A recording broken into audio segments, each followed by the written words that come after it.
Alright class, আজকে আমরা আলোচনা করব প্রেপোজিশন। এখানে 10টি সেন্টেন্স দেওয়া আছে। আমরা এখানে রাইট প্রেপোজিশন ব্যবহার করব। যারা ক্যাডেট কলেজ অ্যাডমিশনের জন্য প্রস্তুতি নিচ্ছ তাদের জন্য এই ক্লাসটা অনেক বেশি ইম্পর্টেন্ট। তাহলে শুরু করা যাক। নাম্বার 1, রাহিম স্যাট।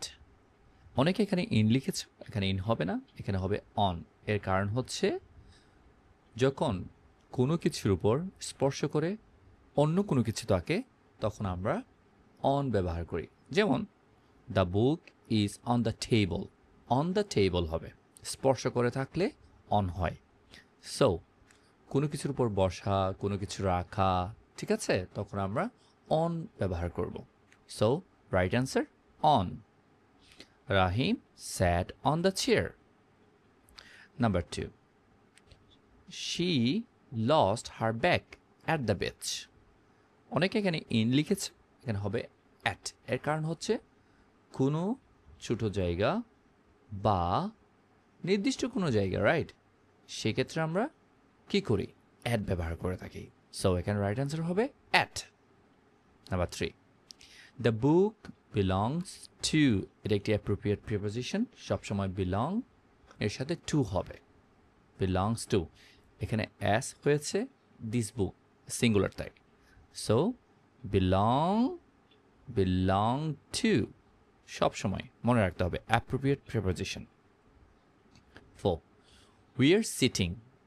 অনেকে এখানে অন লিখেছ, অন হবে না, এখানে হবে আন্ডার। এর কারণ হচ্ছে উই আমরা গাছের ছায়ায় বসি।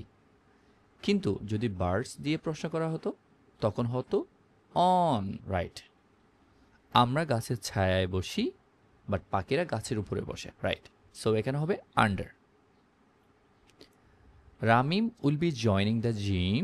অনেকে এখানে ফ্রম লিখেছ, ফ্রম, এখানে হবে বাই, রাইট? বাই হবে। এর কারণ হচ্ছে কি, আমরা যদি ফ্রম লিখি, হ্যাঁ রাইট অ্যান্সার ফ্রমও হতে পারে।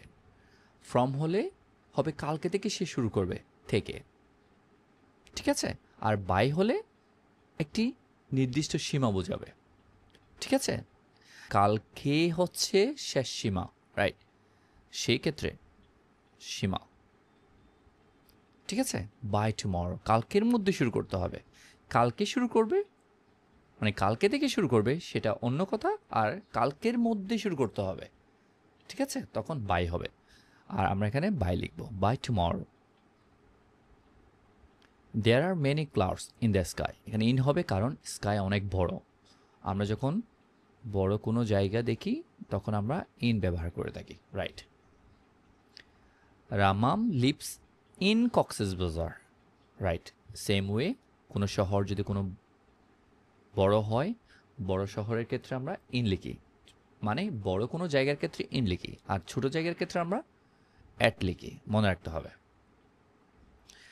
শি রানস আফটার, আফটার হবে, এটাও একটি অ্যাপ্রোপ্রিয়েট প্রিপোজিশন, রান আফটার, ঠিক আছে? মানের পেছনে দৌড়া বা লুপ করা, রাইট?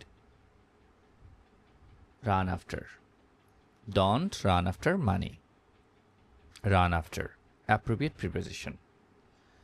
হি ওয়াকড, এখানে অনেকে অ্যারাউন্ড লিখেছো, রাইট? অ্যারাউন্ড হতে পারে, তবে আরও বেশি অ্যাপ্রোপ্রিয়েট আনসার হবে যদি তুমি এখানে অ্যাক্রস লিখো।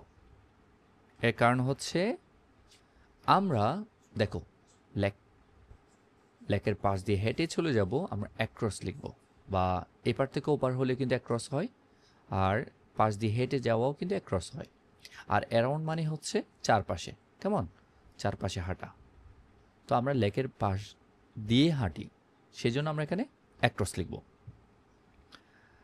রশ্মি ইজ সিটিং বিটুইন হবে, অনেকে উইথ দিয়েছ, রাইট? উইথ হবে না, বিটুইন হবে, কারণ দুইজনের মাঝে উইথ না হয়ে বিটুইন হয়।